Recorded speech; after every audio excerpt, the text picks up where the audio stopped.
Svi streamovi su ultra nezanimljivi. Čiji bre? Po meni. Sve ako nije kocka u pitanju. Brate, generalno naši streamovi na Balkanu su kurac, TikTok live-ovi su kurac i niko nema zanimljiv live, brate. I to je to, brate. Ti je bitno da imaš najzanimljiviji podcast na Balkanu. Ajde, jedi govna. Da li ti je bolji Muđ ili Baka? Šalim se, brate, stvarno gotivim trekom, mnogo jaki skečevima, nego se mora da kažem, ajde. Brate, realno, brate, ni jedan od njih dvoje nemaju zanimljiv live, brate. Ljudi gledaju samo zato što, eto, kao oni su poznati, to je.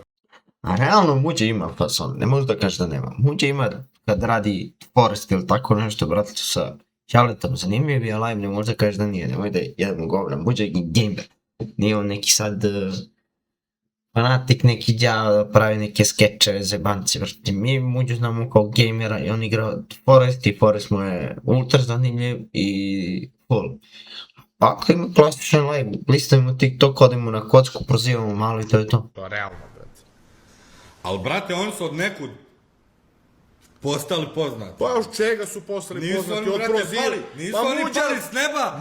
Imaju milione Muđa, subscribera. brate, znamo zbog čega je postao poznat, zato što je prvo, dugo je tu, snimao je svaki dan, Čale mu je tu pomogao, respekt za ceo trud i za rad i to je to. No, kad sad istupi u Counter Strike, pao si mi oči, ja sam tebe obožavao da gledam.